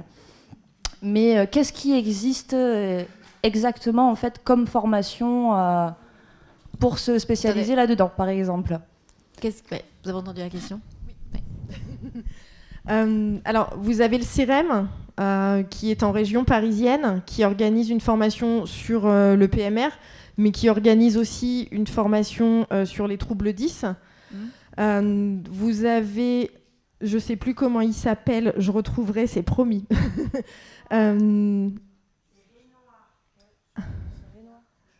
Ah, ça, c'est le psychomote. Lui, il est à Bordeaux. Vous avez un psychomote qui fait c'est 4 ou 5 jours de formation sur le...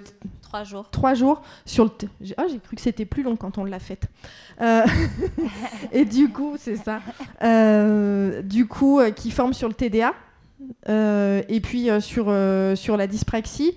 Vous avez l'organisme de formation qui appartient à notre syndicat, là, je ne sais plus comment il s'appelle, je ne suis pas très... C'est celui-là qui m'intéresse. Voilà. Hein ? Ouais, l'Ampère. L'Ampère propose aussi une journée ou 2 de formation sur les troubles 10. Okay. Nous, on est en train de faire certifier une formation. C'est long, la certification. Donc, le temps que le dossier soit étudié, normalement, fin 2024 ou début 2025, on aura une formation de 2 ou 3 jours pour acquérir, du coup, les connaissances sur les TND, mais aussi tout ce qui est développement d'outils, que ce soit pour le code ou pour la pratique. Ok.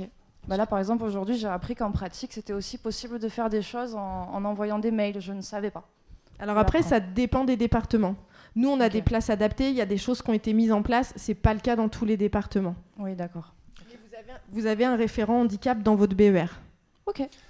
Voilà, et puis pour compléter la réponse aussi, donc il y a le guide dont j'ai parlé tout à l'heure, qu'on a réalisé avec le CEREM, qu'on a réalisé en 2020, qu'on peut trouver sur le site du CEREM, sur le site de l'association DFD aussi également.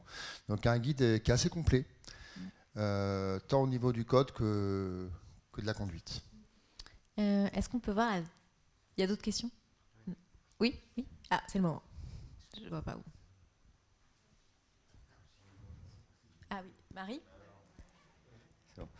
Oui, bonjour Alain Demange. Enfin, rebonjour. Ce matin, on n'a pas eu le temps beaucoup de développer la question des organismes de formation. On l'a un peu survolé. Alors, j'ai écrit un papier sur le site web de DFD sur la question du permis de conduire parce qu'en fait, je travaille à l'origine depuis 12 ans sur cette question avec Vincent, même si moi, étant à Toulouse, c'est plus loin, c'est plutôt Vincent qui s'occupe d'un certain nombre de points. Donc j'ai écrit un papier sur le site web où je parlais justement de cette question de formation des professionnels et de certification, puisque j'ai un passé en fait dans la certification des organismes de formation professionnelle. Et donc je voulais vous demander, donc les organismes, les auto-écoles sont des organismes de formation qui font appel à des fonds publics, entre autres. Hein, c'est financé également par des fonds publics, à ma connaissance. Des fonds publics, les personnes payent. Par exemple, ils peuvent faire appel à leur CPF, c'est ça que je veux dire. C'est ça qu'on appelle dans le milieu de la formation, on fait appel à des fonds publics. Donc, ils sont soumis à l'obligation de certification Calliope. Je m'interroge, qu'est-ce que ça a donné pour vous? Comment vous voyez l'introduction de la certification Calliope, sachant qu'il peut y avoir jusqu'à 32 indicateurs dans la certification Calliope, suivant le type de prestation qu'on propose. Il y en a 5 ou 6, voire 7, qui renvoient à la question du handicap. Donc, les organismes de formation que sont les auto-écoles sont censés les respecter. Il y a des audits de renouvellement. Est-ce que vous voyez une évolution suite à l'introduction de Calliope il y a 3-4 ans? Je ne suis pas forcément le bon exemple. Après, je vais être sincère.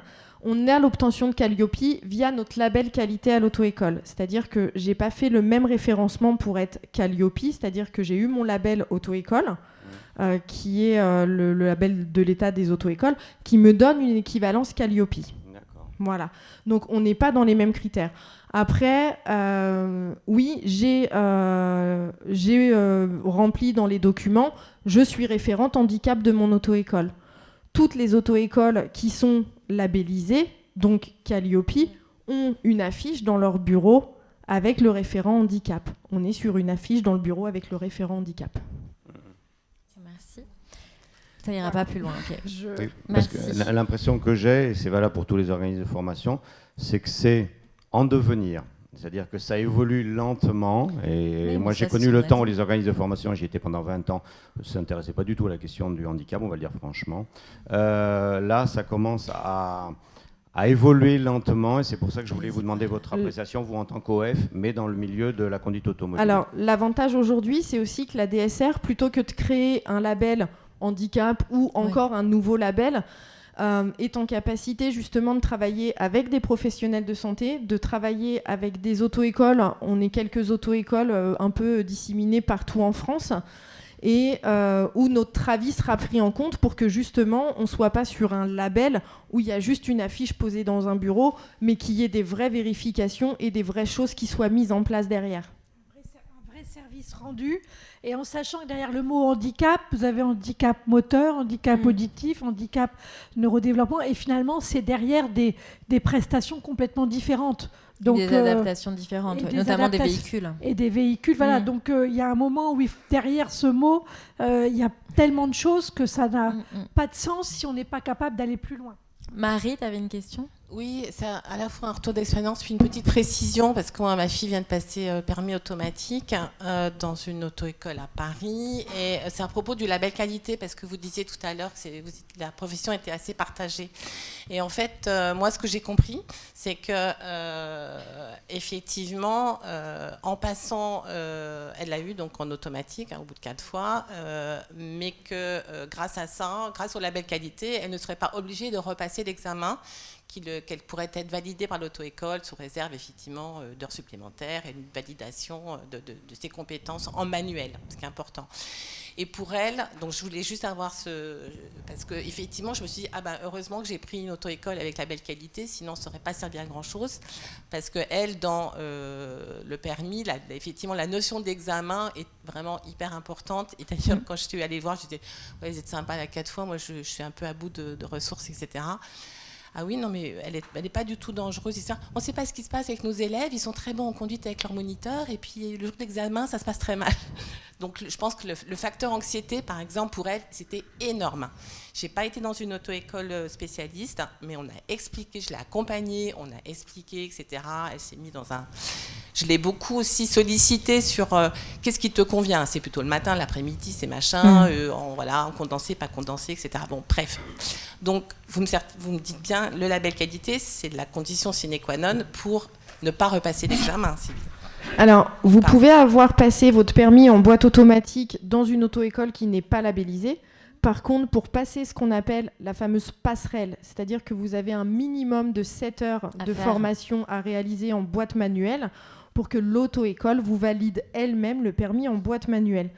En effet, si votre première auto-école n'était pas labellisée, vous allez dans une autre auto-école qui est labellisée pour la passerelle. Ça, c'est faisable. Je aimerais bien qu'on passe à la deuxième partie du film, ça me permettra de rebondir sur ce que disait Marie. Et c'est après, donc elle a eu son permis et elle raconte comment ça se passe après qu'on a eu le sésame. Comment ça marche la conduite ? Est-ce que c'est facile, pas facile ? Parce qu'il y a avoir le permis et puis après il y a la vie conduire. C'est le handicap que j'avais, quoi. En fait, une fois que j'ai eu le permis, ça allait. Sauf qu'il a fallu, par exemple, m'acheter un GPS parce qu'en fait, je me perds, je ne retrouve pas le chemin de chez moi, je ne sais pas comment me diriger, même lire les panneaux, etc. Au début, on t'apprend un peu pendant le permis, mais en fait, au final, j'avais zéro notion de ça. T'avais oublié ? Savoir quelle direction prendre. J'avais pas le réflexe, j'avais zappé. Et puis, en fait, je sais pas m'orienter déjà à la base. Donc, je sais même pas vers quel village je suis, tu vois, ou vers quelle commune je suis. Donc, lire un panneau, oui, mais comme je me rends pas compte des distances, vers où, en fait. Je sais même pas si je suis au nord ou au sud. Enfin, voilà. Donc, j'utilise tout le temps, même pour rentrer chez moi, même si j'ai fait 10 fois l'aller-retour pour aller au travail, je me souviens pas, je le fais encore, pour éviter de me perdre. Et puis le gros problème aussi qu'il y a eu après, c'est les soucis de tout ce qui était travaux, voies coupées, routes barrées, qui n'avaient pas indiqué sur le GPS. Et là, moi, je ne sais pas m'orienter, quoi.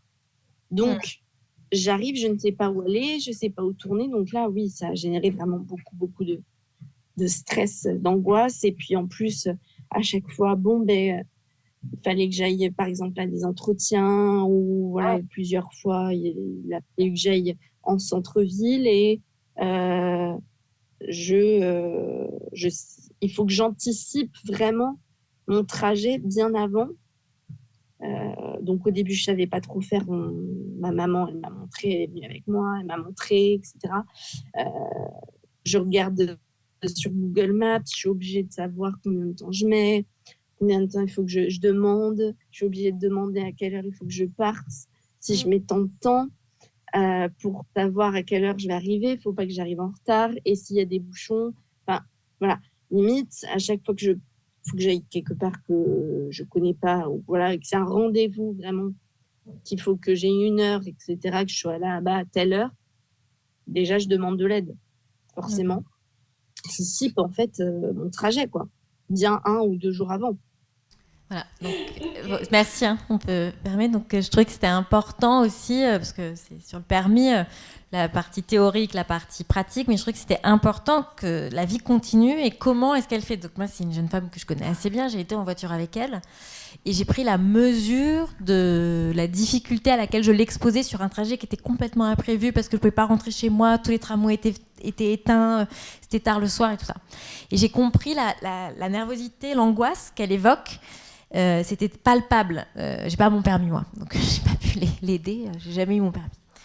Et je sais pas, vous y êtes confrontés, mais on a du mal à réaliser qu'il y a avoir le permis, mais il y a avoir fonctionné au quotidien. Donc elle est très très très très aidée par sa mère, en l'occurrence. Je crois comme beaucoup de parents ici aident leurs enfants.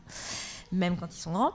Mais ça génère beaucoup de nervosité. Ça l'a mise dans des situations très inconfortables quand il y a des travaux, quand elle a des rendez-vous médicaux et qu'elle arrive avec 1 heure ou 2 heures de retard, ou après on va lui renvoyer son handicap en lui disant mais t'es une incapable, t'as pas pu être à l'heure. Donc c'est quand même assez douloureux. Donc il y a aussi ça que je souhaitais qu'on évoque, et je voulais avoir votre avis sur après, est-ce que vous les préparez, comment ça marche, et aussi le coût, parce qu'elle a dû acheter une voiture en boîte automatique, elle a dû acheter un GPS, il peut y avoir peut-être plus d'accidents, donc elle disait que ça avait été quand même aussi, j'ai coupé, mais un investissement financier important.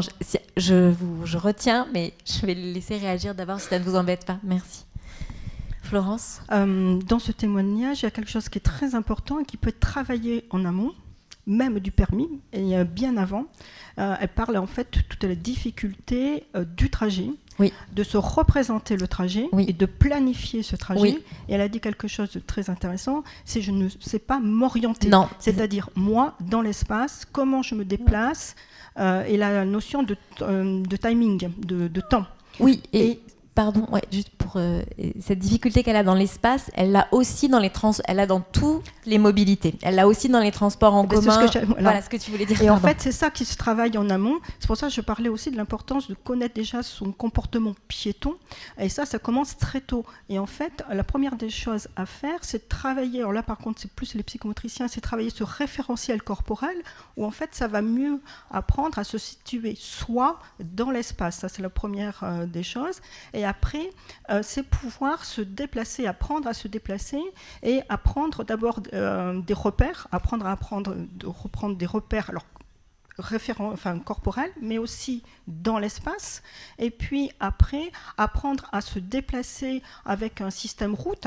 Je vais tout droit, je tourne à gauche, à droite, voilà. Et puis avoir accès après à cette carte mentale qui permet de se configurer en fait l'espace, et il faut vraiment travailler sur ces 3 niveaux. Alors ça peut être fait par des gens qui aiment bien ce qu'on appelle la navigation spatiale, ça s'appelle comme ça, et ça commence en tant que piéton. Et ça peut être fait par des psychomotes ou par des ergots, voilà, mais du moment quand même qu'ils s'y connaissent un peu en navigation spatiale.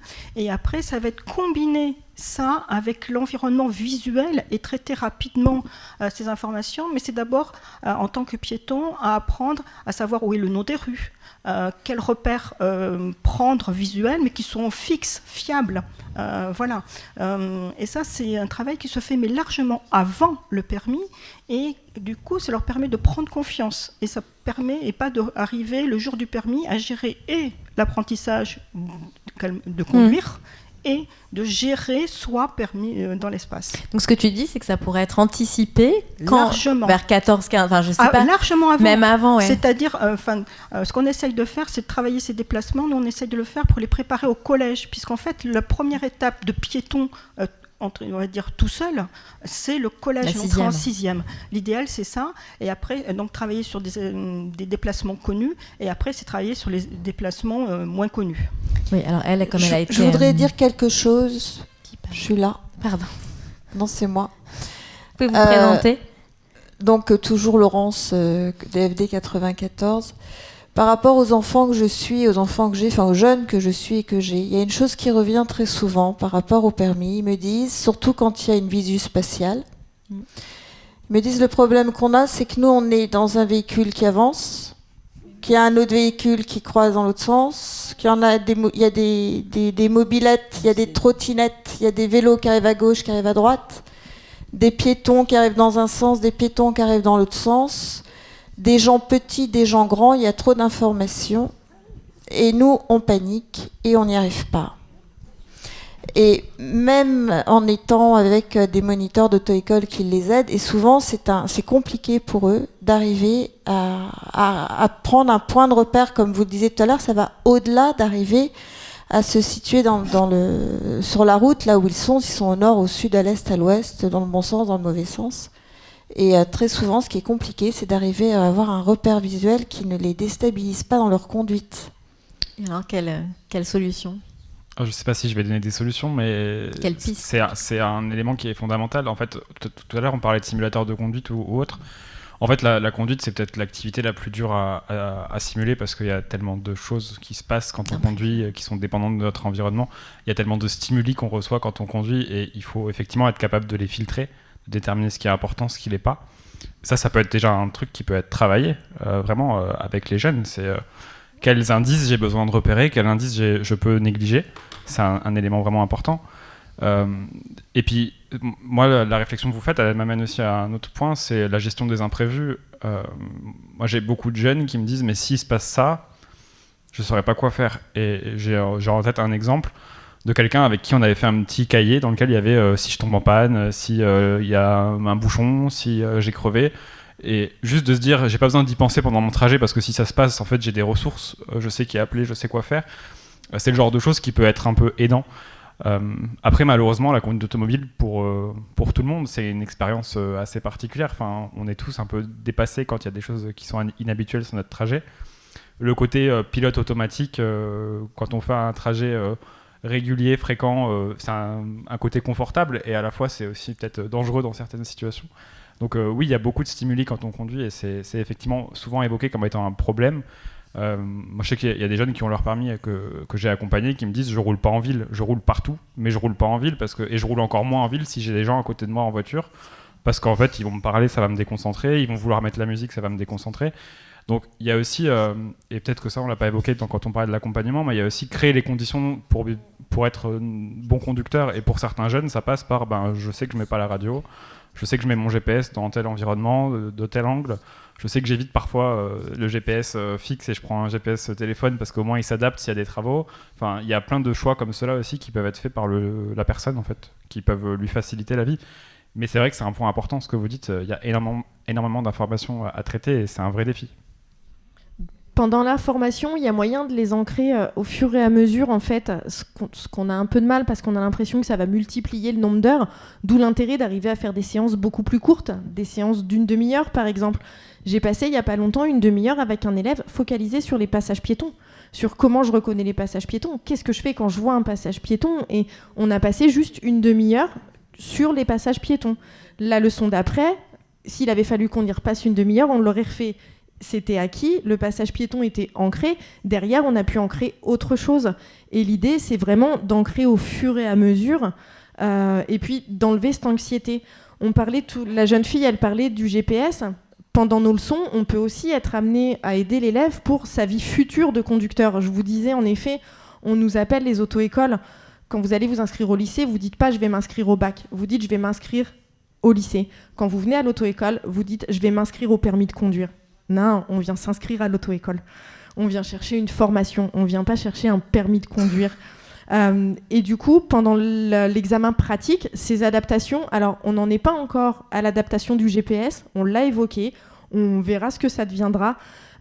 Mais par contre, pour un élève qui est multi-10 et pour qui lire un panneau, il sait lire, l'élève, mais lire un panneau en roulant, c'est impossible. L'inspecteur va lui dire, tu suivras la direction du panneau bleu, tu suivras la direction du panneau vert, tu tourneras à gauche, tu tourneras à droite, et il lui donnera pas les directions à lire, à partir du moment où le travail a été fait en amont avec l'inspecteur. Peut-être pour poursuivre encore tout ce que vous venez de dire, pour des jeunes, mais aussi des moins jeunes, les auto-écoles proposent... après le permis de conduire, ce qu'ils appellent les routes du quotidien. Et finalement, c'est certaines personnes qui n'ont pas forcément conduit depuis longtemps ou qui ne sont pas sûres d'elles, et bien finalement, les auto-écoles les aident parfois leur expliquant que c'est plus facile de tourner 3 fois à droite qu'une fois à gauche, et finalement à se construire des parcours et à les développer progressivement, même après le permis de conduire. Oui, il y a 2 réactions, je crois, dans la salle. Alors la dame... il me semble avoir vu, alors je crois que c'est dans les pays nordiques, je ne sais plus si c'est la Suède, mais vous parliez de l'après-permis, mais pourquoi pas aussi envisager un avant, c'est-à-dire de préparer plutôt les jeunes à se sensibiliser, je sais pas, des petites voiturettes, enfin pour les habituer, je sais pas, c'est une idée. Hein. Les petites voiturettes, je crois que c'est dès 16 ans déjà qu'on peut les conduire, non ?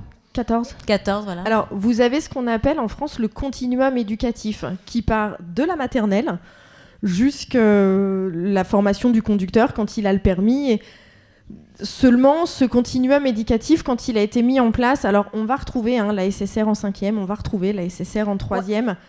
Par contre, vous avez certains lieux où, en effet, au sein de l'éducation nationale, il y a quand même un programme où, normalement, il y a des interventions qui sont obligatoires au niveau de ce continuum éducatif. Après, je pense que les programmes sont tellement larges que, malheureusement, tout le monde ne prend pas le temps de le faire. Mais il y a des endroits où on sensibilise les piétons, on les sensibilise à vélo, on les sensibilise en 2 roues motorisées. Mais ce continuum éducatif, il existe. Il devrait juste être dépoussiéré, je pense. En fait, c'est juste une sensibilisation. Il y a des endroits où il y a des vraies formations. Moi, je sais qu'en mais pourquoi primaire, pas une école piétons qui existent. De l'auto-école, pardon, mais pourquoi pas une école, justement, voyez, qui va payer. Mais oui, mais c'est encore... c'est toujours le financier qui bloque. Mais je pense que peut-être que ça éviterait, voyez. Alors, dans les parcours classiques, alors moi dans mon village, je fais des interventions bénévoles au sein de l'école primaire, une journée par an, on y va. Il y a un échange aussi, puisque on en rigolait hier avec des mamans. Moi, le premier feu rouge, je le croise après 45 minutes de route. Voilà, mes élèves ne savent pas comment fonctionne un carrefour, puisqu'ils n'ont jamais vu un feu rouge. Donc on fait des échanges avec des jeunes de la ville de Lyon. Pareil, ces jeunes, quand ils viennent en ville, ils sont perdus. J'interviens dans des structures spécialisées, où on travaille plus la mobilité, c'est-à-dire que j'ai des jeunes qui sont âgés entre 12 à 16, voire même 18 ans, qui n'ont pas encore le permis, où on va travailler le comment je me déplace, comment je me repère, comment je lis un plan, comment je prépare mon déplacement en bus, comment je me comporte en tant que piéton. En effet, ça fait partie du rôle des auto-écoles. Encore une fois, c'est un choix que je fais, moi, de m'absenter de mon bureau pour pouvoir aller intervenir dans ce genre de structure. Mais en effet, il faut s'élargir, mais ça fait partie de nos missions, oui. Bonjour à tous. Donc, moi, je suis Catherine, la maman de Sarah. Sarah a fait une expérience de conduite parce qu'elle était inscrite dans une auto-école pour passer son code. Mais c'était très dur.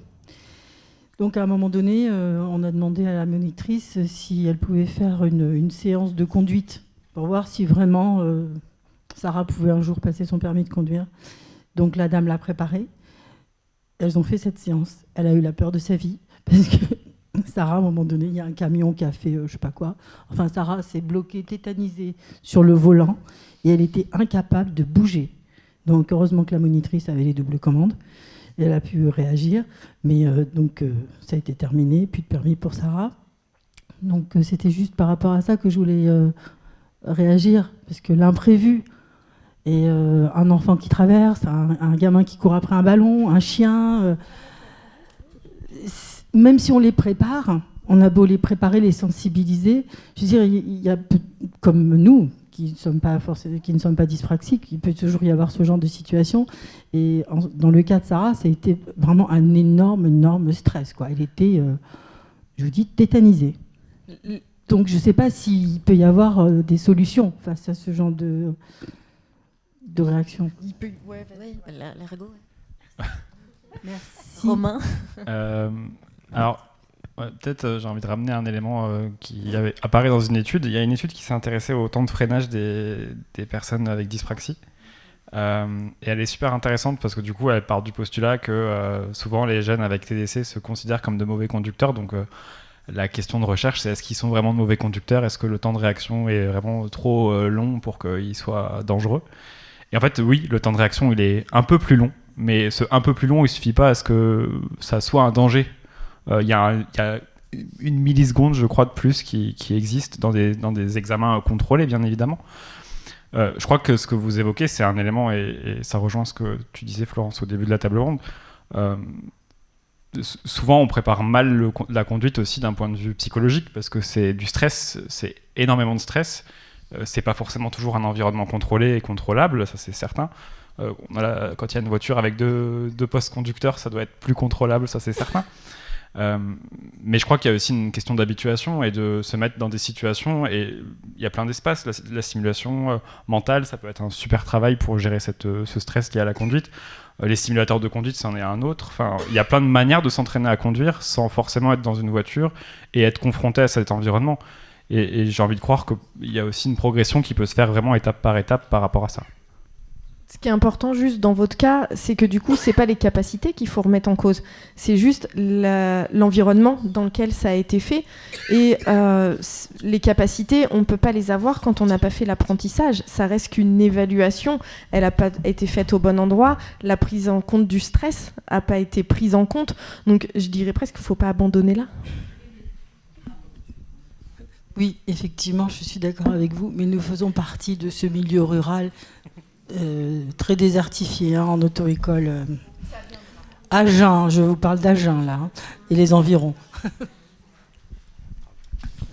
Alors, oui, ce qui a, pour compléter ce que disait Romain, en fait, ce qui a été montré dans les TDC, ils ont tout à fait la même capacité que n'importe qui à détecter le danger, les obstacles, les imprévus. C'est le temps de réaction et après quoi mettre en action. Et ça aussi, ça s'apprend. Ça peut aussi s'apprendre doucement en allant dans des situations de plus en plus complexes. Alors ça peut être soit commencer par la ligne droite, après certains carrefours, etc. Et petit à petit s'habituer et voir comment apprendre à gérer. Mais après les imprévus, ça s'appelle un imprévu. Et ça, c'est pour tout le monde. Il faut aussi s'enlever cette charge. C'est-à-dire que pour tout le monde, c'est compliqué de gérer l'imprévu.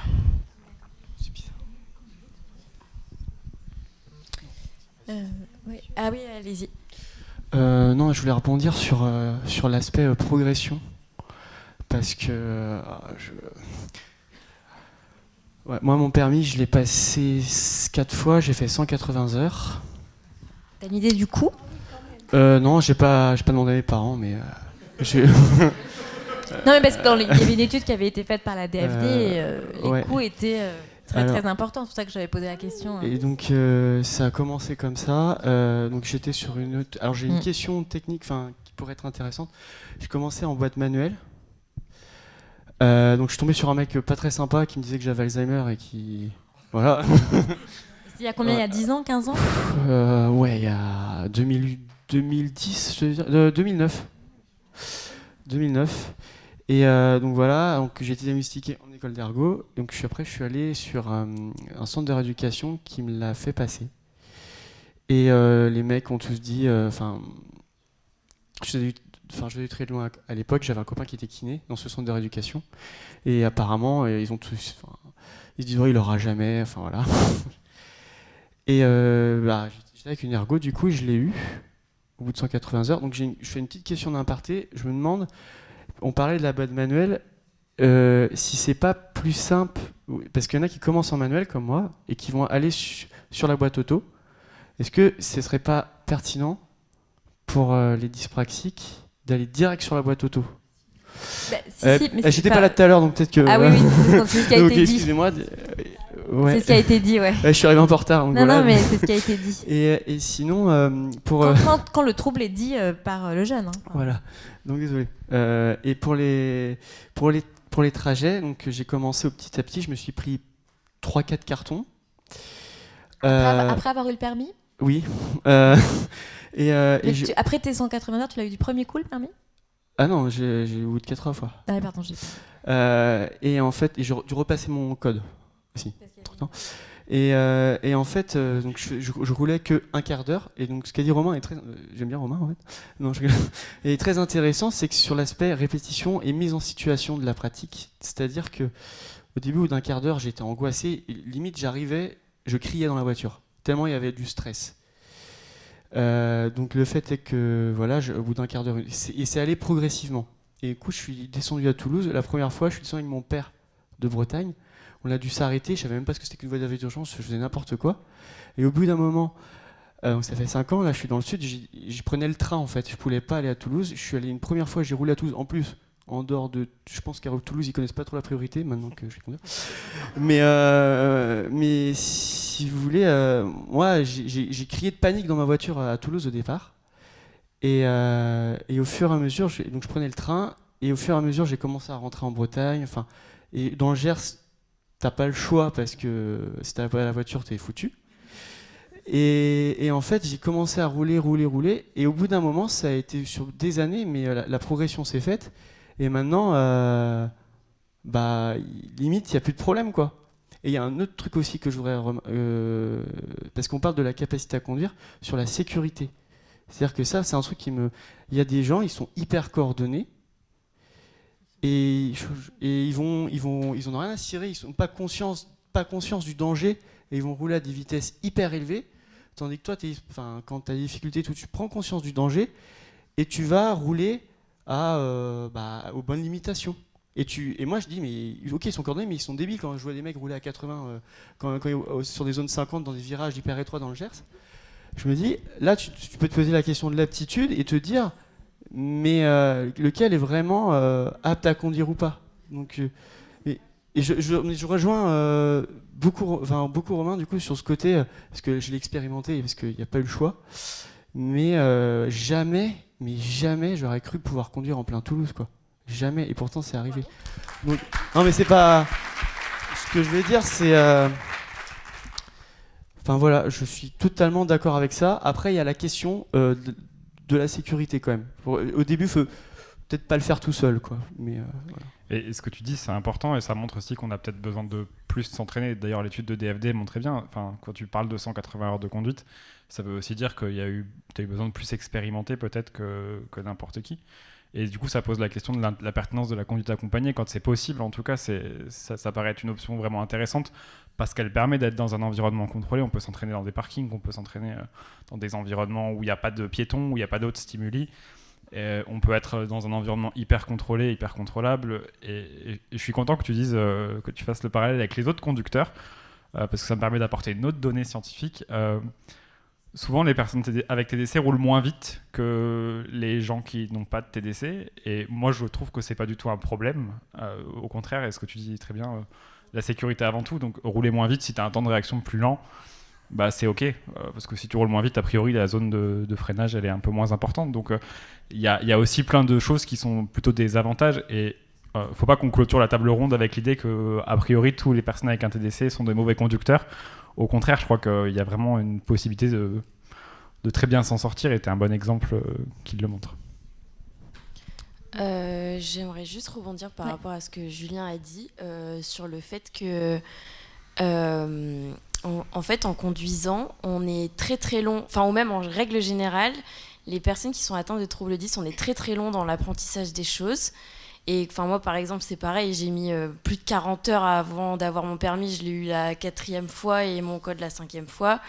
Mais en fait, une fois qu'on a appris un truc et qu'on l'a assimilé correctement, là, par contre, il n'y a rien qui peut nous arrêter et on le sait par cœur. Alors que je sais qu'au début, quand j'ai appris à conduire et que, au début, on apprend avec le volant, puis après, il nous dit, on met la boîte manuelle. Puis moi, je regardais tout le temps mon levier de vitesse. Il me dit, mais arrête de regarder ton levier. Je dis, oui, mais je sais pas où je vais. Et du coup, lui, il trouvait ça complètement stupide, mais en même temps, on n'arrive pas à faire le lien entre l'œil et la main.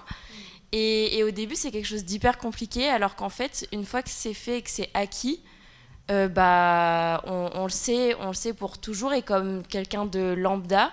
Et je pense que aussi sur le fait qu'au début, on conduit très lentement parce qu'on est beaucoup plus prudent sur nos gestes.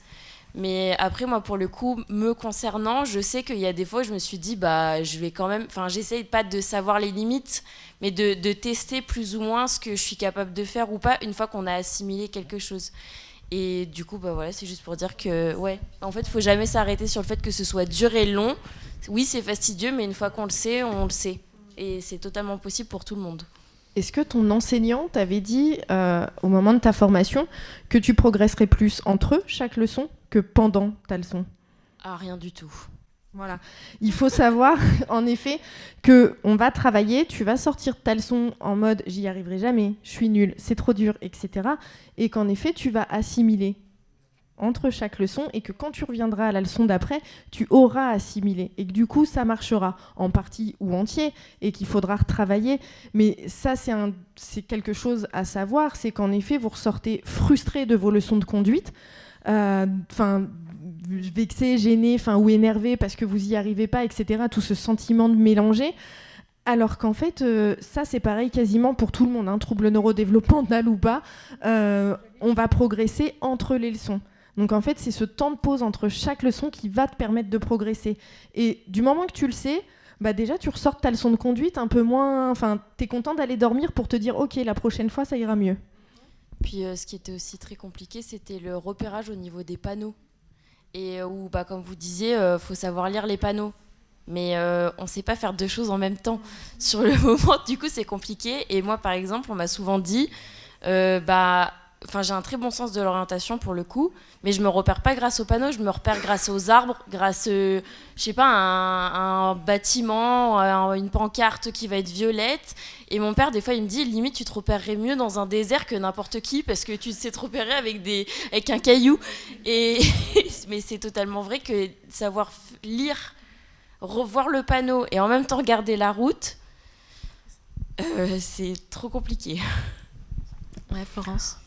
Vous avez évoqué quelque chose aussi qui est important, c'est que quelque chose qui se rencontre assez souvent, c'est qu'en fait, on regarde et en fait, c'est tout le corps qui se porte vers le regard, vers l'objet, la direction de là où on regarde. Et en fait, il n'y a pas encore cette dissociation entre regarder et faire. Et ça prend du temps. Et pour les personnes TDC, ça prend encore plus de temps. Et certaines personnes, du coup, c'est compliqué de regarder. Il faut ne pas regarder le levier justement de vitesse, mais ça passe par ce moment obligatoire. Ouais. Alors pareil, bonjour, moi c'est Baptiste, DFD 29 du coup Finistère. C'est juste pour partager, pareil que Julien et puis Salomé, mon expérience. J'ai eu mon code du premier coup, j'ai eu mon permis de conduire du premier coup aussi en boîte automatique. Au départ, j'ai fait les tests en boîte manuelle, les premiers tests qu'on fait pour savoir combien d'heures à peu près il faudrait. Le moniteur de l'auto-école m'a dit vaut mieux que tu essayes d'aller en boîte automatique. Il n'y avait que 2 auto-écoles qui le faisaient en boîte automatique. Et je parle de ça en 2014. Qui le faisaient, mais qui n'étaient pas forcément formés au handicap. Donc c'était en gros, vas-y, démerde-toi, quoi. Et du coup, j'ai quand même eu au bout de 38 heures de leçon. C'est pas déconnant. Sauf qu'après, je me suis tapé 1 an de conduite de conduite accompagnée après avoir eu mon permis avec maman. Et j'avais pas le droit de conduire plus d'1 heure par jour. Aujourd'hui, je fais du Quimper Dordogne ou Quimper Suisse tranquille. C'est grâce à l'année avec voilà.